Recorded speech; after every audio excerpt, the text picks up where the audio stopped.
479 BC, Plataea, Boeotia, Greece. Here are not just two armies facing each other. The future of all of Europe is being decided here. On one side stands the powerful Persian general Mardonius. He has about 120,000 soldiers under him, experienced infantry, fierce cavalry, perfect archers, and Greek allies fighting on the Persian side. On the other side stands the largest unified Greek army in history, about 70,000 soldiers. Sparta is led by Pausanias, and Athens is led by Aristides. If Persia wins this war, the independent civilization of Greece may be erased from history. But the biggest problem is that the advantage of the battlefield is completely in the hands of the Persians. Their cavalry occupies every inch of the plain. They rush in, shoot arrows, and then retreat. Before the Greeks could strike back, the enemy disappeared. It was like an invisible storm, impossible to fight against. Pausanias understood that the longer his army remained trapped in this mountainous position, the more their food, water, and morale would run out. On the other hand, Mardonius knew that there was no need to rush. Time was his greatest weapon now. Standing in the Persian camp, he looked at the distant mountains. An officer next to him asked, "Your Majesty, should I order the infantry to attack?" Mardonius smiled softly. "No, let the horses work first." Within moments, hundreds of cavalrymen were running, raising a storm of dust. They did not attack directly. Instead, they circled around, sometimes approaching and shooting arrows, sometimes moving away. The goal was one and the same, to tire the Greeks. The most pressure fell on the Megarian soldiers. Their position was in a relatively open area. There was no natural cover. As a result, arrows began to hit the shields one after another. Heavy spears began to fall on the ranks of the soldiers. The Megarians rushed forward, trying to catch up with the enemy, but each time the Persian cavalry was moving away in the blink of an eye. The entire battlefield was covered in dust. A wounded messenger ran to the Athenian camp and gasped, "We need help. Send archers." The Athenian commanders did not delay a moment. Their archers came forward.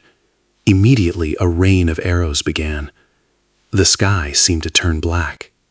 The sound of horses' hooves, arrows hitting the shields, the screams of the wounded, all together turned the battlefield into a horrific scene.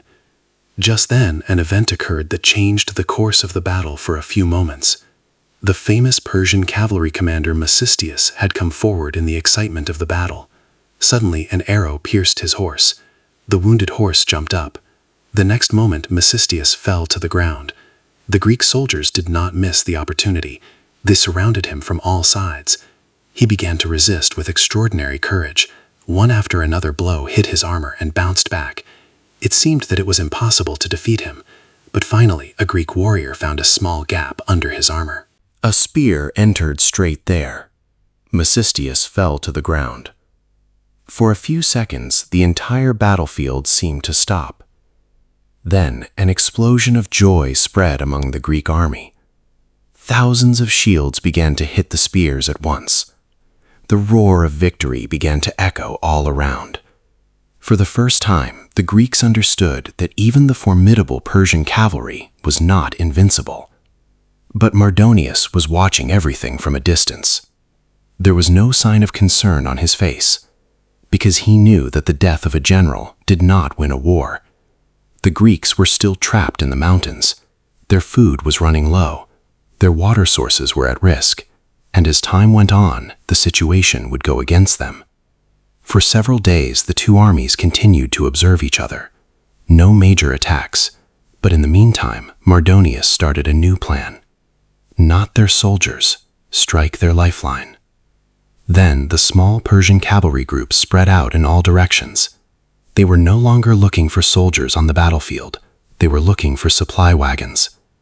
The food caravans coming through the Cithaeron Pass began to be attacked one by one. Mules are falling from the arrow. Carts are overturning on the road. Food is spilling on the ground.